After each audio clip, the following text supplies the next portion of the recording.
Hi friends, welcome to Mom and Me Secret. இன்னைக்கு நாம பார்க்க போற ரெசிபி வந்து இல்லையா டெசர்ட். நீங்க வந்து இல்லையா ரொம்ப காஸ்ட்லியான எந்த ஐட்டமே கிடையாது. வீட்ல இருக்க தக்காளி, இது டொமேட்டோ வச்சு நாம வந்து செய்ய போறோம். ரொம்ப ஈஸி. இன்னைக்கே நீங்க வந்து இந்த வீடியோ பார்த்துட்டு கண்டிப்பா செய்வீங்க. ரொம்ப ஈஸி. ஃபர்ஸ்ட் அட்டெம்ப்ட்லயே நீங்க சொதப்புனா கூட சூப்பரா இருக்கும். வந்து இல்லையா ஏன்னா நாங்க இது எல்லாமே செஞ்சிருக்கோம். அவ்வளவு சூப்பரா இருக்கும். பசங்களுக்கு ரொம்ப பிடிக்கும். அது செய்யும்போதே பாத்தீங்கன்னா ஸ்வீட் அந்த ஸ்மெல்லே எல்லாருக்குமே கண்டிப்பா இத செஞ்சு பாருங்க வீட்ல. இப்போ இந்த ரெசிபி பார்க்கிறதுக்கு முன்னாடி எங்க சேனலை சப்ஸ்கிரைப் பண்ணாதவங்க சப்ஸ்கிரைப் பண்ணுங்க and சப்ஸ்கிரைப் பண்ண எல்லாருக்குமே ரொம்ப தேங்க்ஸ். ஏன்னா நிறைய பேர் சப்ஸ்கிரைப் பண்ணிருக்கீங்க. அதனால ரொம்ப தேங்க்ஸ் फ्रेंड्स and நிறைய फ्रेंड्ஸ்க்கு ஷேர் பண்ணுங்க எங்க வீடியோ and ஸ்கிப் பண்ணாம வீடியோ பாருங்க. இப்போ நாம ரெசிபியை பார்க்கலாம். இப்போ இந்த தக்காளி ஜாம் பண்ணுறதுக்கு நம்ம தக்காளி எடுத்துக்க போகிறோம். இப்போது தக்காளியை வந்து இல்லையா நாங்கள் 5 எடுத்துருக்கோம். இந்த மாதிரி நல்லா பெங்களூர் தக்காளி சொல்லுவாங்க இல்லையா, அந்த மாதிரி ஹைப்ரிட் தக்காளி எடுத்துக்கோங்க. நாட்டு தக்காளி ப்ரிஃபரபிள் கிடையாது. ஸோ இந்த மாதிரி தக்காளியை நீங்கள் சூஸ் பண்ணி வச்சுக்கோங்க. பெருசாக இருந்தால் ரொம்ப நல்லது. இந்த 5 தான் நாம் இப்போது எடுத்து ஜாம் செய்ய போகிறோம். இது வந்து இல்லையா கல்யாணத்தில் பிரியாணிக்கு வந்து இல்லையா சைட் டிஷ்ஷாக வைப்பாங்க. இந்த ஜாமுன்னு சொல்கிறது தக்காளி ஜாமுன்னு சொல்லுவாங்க. இது ரொம்ப சூப்பராக இருக்கும். நீங்கள் வந்து இல்லையா பிரியாணி செஞ்சிங்கன்னா இது சைட் டிஷ் வச்சு சாப்பிடுங்க அண்ட் தனியாகவும் நீங்கள் சாப்பிட்லாம். இப்போ நாம் ப்ரொசீஜர் பார்க்கலாம். இப்போ நீங்கள் கடாய் எடுத்துக்கோங்க. இதுலையாவது இல்லை நீங்கள் வேறு எந்த பாத்திரத்துலையாவது தண்ணி ஊற்றிட்டு இந்த வந்து இல்லையா தக்காளியை அதில் போட போகிறோம் பாயில் பண்ணுறதுக்கு. ஒரு 10-15 மினிட்ஸ்லேயே நல்லா பாயில் ஆகிடும். ஓகேவா? இந்த மாதிரி வச்சு மூடி வச்சுக்கோங்க. மூடி வச்சிட்டிங்கன்னா நல்லா பாயில் ஆகும். இப்போ நாம் இந்த 5 தக்காளியும் போட்டாச்சு. இப்போ நாம் மூடி வைக்க போகிறோம் ஒரு 10 மினிட்ஸ். ரொம்ப ப்ராசஸ் ஈஸி. வீட்டில் செய்யலாம். குழந்தைங்களுக்கு ரொம்ப பிடிக்கும். பெரியவங்களும் இது சாப்பிடுவாங்க. இப்போ பாருங்கள், இது நல்லா குக் ஆகிடுச்சு. ஏன்னா அப்போ தான் அந்த தோல் அழகாக கழண்டு வரும். நல்லாயிருக்கும். தோல் இல்லாமல் நம்ம செய்யலாம். இப்போ இது பார்த்தீங்கன்னா உங்களுக்கு தெரியும் வெடிப்பு மாதிரி வந்திருக்கும். அப்போனா இது குக் ஆகிடுச்சின்னு அர்த்தம். அவ்வளோதான். ஸ்டவ் ஆஃப் பண்ணிவிடுங்க. ஒரு பாத்திரத்தில் நார்மல் வாட்டர் எடுத்துடுங்க. எடுத்து எல்லாமே இந்த தக்காளி எடுத்து அதில் போடுங்க. இந்த மாதிரி 1 by 1 எடுத்து இதில் போடுங்க. அப்போ தான் உங்களுக்கு வந்து இல்லையா அது ஈஸியாக உரிக்கலாம். ஹாட் வாட்டர்லேருந்து எடுத்து அப்படியே உரிக்காதீங்க. சில் வாட்டரில் நீங்கள் வந்து இல்லையா இது போடுங்க. இப்போ நம்ம இந்த 5 தக்காளியை எடுத்துட்டு இதை வந்து இல்லையா தோல் உரிக்க போகிறோம். தோல் உரிக்கும் போது உங்களுக்கு காட்ட பாருங்கள், அவ்வளோ அழகாக இருக்கும். அதை பார்க்குறதுக்கே ரொம்ப நல்லாயிருக்கும். இதே ஒரு டிஷ் மாதிரியே இருக்கும்.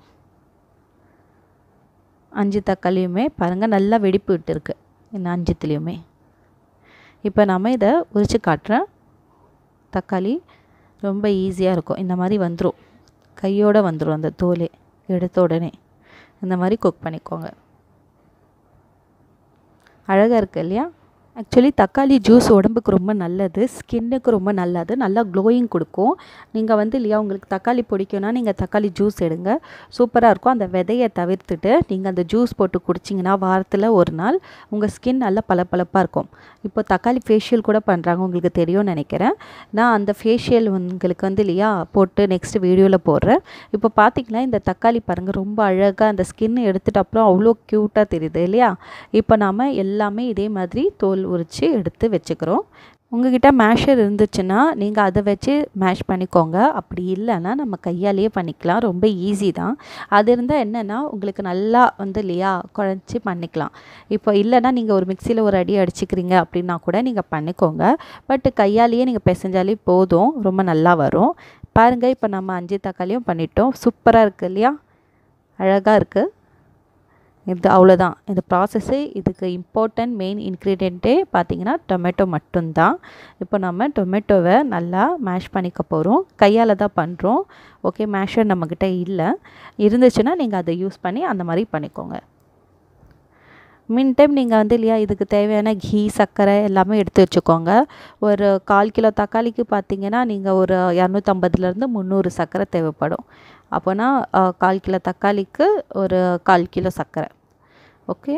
அண்டு கீ தேவைப்படும். நெய் வந்து ஒரு 200 கிராம் இருந்தாலே போதும். அப்புறமா முந்திரி, அப்புறமா திராட்சை, முந்திரி திராட்சை அவ்வளோதான். அதுதான் போடுவோம். இதில் கலர் சேர்க்க மாட்டோம். ஏன்னா இதோட டொமேட்டோ கலரே அவ்வளோ நல்லா வரும். செம்மையாக ரெட்டிஷ் அந்த மாதிரி கலரில் இருக்கும். இங்கே பார்த்தீங்கனாலே தெரியும். இது வந்து இல்லையா ஒரு ஹல்வா கன்சிஸ்டன்சியில் வரும். சூப்பராக இருக்கும். கண்டிப்பாக வீட்டில் ட்ரை பண்ணுங்கள். இந்த ஸ்மாஷ் எல்லாமே நம்ம கையிலேயே இந்த மாதிரி ஸ்மாஷ் பண்ணிட்டோம். இப்போ பாருங்கள் இது எப்படி இருக்குன்னு. 1 by 1 பண்ணிகிட்டு இருக்கோம். நீங்கள் அதிகமாக பண்ண கூட பண்ணலாம். பட் வீட்டில் நீங்கள் ஃபஸ்ட்டு ட்ரை பண்ணும்போது 2 தக்காளி வச்சு ட்ரை பண்ணி பாருங்கள் உங்களுக்கு எப்படி வருதுன்னு. அதுக்கப்புறம் நீங்கள் வந்து இல்லையா அதிகமாக செய்யலாம். அவ்வளோதான், நம்ம முடிச்சிட்டோம் ஃபுல்லாகவே. அவ்வளோதான். 5 தக்காளிக்கு இவ்வளோ தான் வருமே, கொஞ்சம் தான் வரும். 2 தக்காளி பண்ணிங்கன்னா ரொம்ப ரொம்ப கம்மியாக வரும். வீட்டில் தானே, தக்காளி தானே, கண்டிப்பாக செஞ்சு பாருங்கள். அவ்வளோதான். இப்போ நம்ம வந்து இல்லையா ப்ராசஸ் ஸ்டார்ட் பண்ணிட்டோம். ஒரு பார்த்திங்கன்னா அதே கடாயில் கொஞ்சம் கீ போட்டுக்கோங்க. 200 கிராம் கீ சொன்னது நாம் வச்சுக்கிறதுக்கு. பட் இந்த அளவுக்கு இருந்தாலே போதும் நமக்கு கீ. முந்திரி போட்டு வறுக்கிறதுக்கு. அதில் நாம் ஒரே ஒரு ஏலக்காய் மட்டும் தட்டி போட்டிருக்கோம், நல்ல வாசனை வர்றதுக்காக. ஒரே ஒரு ஏலக்காய் நீங்கள் போட்டுக்கோங்க. அதில் வந்து இல்லையா நம்ம முந்திரி போடுறோம். முந்திரி நல்லா உடச்சி போட்டுக்கோங்க. இது மிதக்கும் போது அவ்வளோ அழகாக இருக்கும். ஸ்ட்ரக்சரும் நல்லாயிருக்கும். நீங்கள் வந்து இல்லையா அந்த ப்ரெசன்டேஷன் பார்த்திங்கன்னா ரொம்ப ரொம்ப நல்லாயிருக்கும். இந்த மாதிரி நீங்கள் இது பாகு வந்து தனியாக செஞ்சு நம்ம மேலே போடுவோம் இல்லையா, அந்த மாதிரி செய்யாமல் நம்ம பாகு செய்கிறதுக்கு முன்னாடியே இந்த மாதிரி செஞ்சால் சூப்பராக வரும். பாருங்கள். இது இல்லாமல் நம்ம திராட்சை சேர்க்குறோம். உங்களுக்கு திராட்சை பிடிக்கணும் திராட்சை சேர்த்துக்கோங்க. அப்படி இல்லைன்னா எக்ஸ்ட்ரா விதை இருக்குது இல்லையா, உங்களுக்கு அது பிடிக்குன்னா கூட நீங்கள் அதை ஆட் பண்ணிக்கலாம். இப்போ இதை வந்து இல்லையா முந்திரி நல்லா லைட் ப்ரௌன் கலராக ஆகிற வரைக்கும் நம்ம கொஞ்சம் இதை வந்து இல்லையா திரட்டி விடுறோம். கலர் மாறும். இப்போ முந்திரி கலர் மாறின அப்புறம் தான் இப்போ பார்த்திங்கன்னா அந்த திராட்சை கலரெல்லாம் மாறிடுச்சு. இப்போ நம்ம இதில் சர்க்கரையை சேர்க்குறோம். இப்போ 1/4 கிலோ சர்க்கரை சொன்னேன் இல்லையா, இப்போ பார்த்தீங்கன்னா ஒரு பவுலில் சர்க்கரை நீங்கள் எடுக்கிறீங்கன்னா அதோட ஆஃப் தண்ணி எடுத்தாலே போதும். அது ஆஃபுக்கு கம்மியாக இருந்தாலே போதும். தண்ணி ரொம்ப தேவையே இல்லை. அது வந்து இல்லை சர்க்கரை கரையிற அளவுக்கு தண்ணி இருந்தாலே போதும். ரொம்ப அதிகமாக தண்ணி ஊற்ற தேவையில்லை. நம்ம பவுல் எடுக்கிறோன்னா, பவுல் ஃபுல்லாக சர்க்கரை எடுக்கிறோன்னா அதில் ஆஃபுக்கு கம்மியாக இருந்தாலே போதும். இப்போ பாருங்கள் ஸ்ட்ரக்சர் செம்மையாக இருக்குது இல்லையா. இப்போ நாம் இதை வந்து இல்லையா டிசால்வ் ஆன அப்புறம் அந்த தக்காளி பியூரி நம்ம பண்ணி வச்சுருக்கோம் இல்லையா, அது அதில் போடுவோம். கொதிச்சு இந்த மாதிரி நுரை வரும். அந்த நுரை வந்த உடனே நீங்கள் அந்த டொமேட்டோ நம்ம நல்லா மேஷ் பண்ணி வச்சுருக்கோம் இல்லையா, அந்த டொமேட்டோவை எடுத்து இதில் நம்ம ஆட் பண்ணுறோம். அவ்வளோதான் ஃப்ரெண்ட்ஸ். இதை ஆட் பண்ணிவிட்டு ஒரு 5 மினிட்ஸ் தான் நல்லா அதை கொஞ்சம் வேக விடுங்க. அது கூட சேர்ந்து அந்த ஸ்ட்ரக்சர் பார்த்திங்கன்னா கலர் நாம் எந்த ஃபுட் கலரும் நம்ம சேர்க்கவே இல்லை. No artificial colour. இது ரியல் கலர். சூப்பராக இருக்கும். நீங்கள் இதை வந்து ஒரு 5 மினிட்ஸ் குக் பண்ணாலே போதும். நம்ம ஆல்ரெடி அந்த டொமேட்டோவை பாயில் பண்ணிட்டோம் இல்லையா. நீங்கள் இதை வந்து நல்லா மிக்ஸ் ஆகிறதுக்கு கொஞ்சம் இதை வந்து இல்லையா கன்சிஸ்டன்சி வந்த உடனே இறக்கி வச்சுடுங்க. அவ்வளோதான். ரொம்ப குக் பண்ண தேவையில்லை. இது வந்து இல்லையா நல்லா ஒரு கொதி வந்த உடனே நாம் வந்து தக்காளி பியூரியை ஆட் பண்ணுறோம். அதில் ஆட் பண்ண உடனே ஒரு நல்லா அந்த திக்னஸ் கொஞ்சம் வரும். வந்த உடனே நீங்கள் ஆஃப் பண்ணிவிடுங்க. ஸ்டவ் இருக்கும். அதனால் வந்து இல்லையா நீங்கள் அது வந்து இல்லையா தண்ணியாக இருக்கும்போது நீங்கள் ஸ்டவ்வை ஆஃப் பண்ணிவிடுங்க. இப்போ பாருங்கள் இது ஹல்வா கன்சிஸ்டன்சிக்கு வந்துடுச்சு. இப்போ நாம் டேஸ்ட் பண்ணலாம்.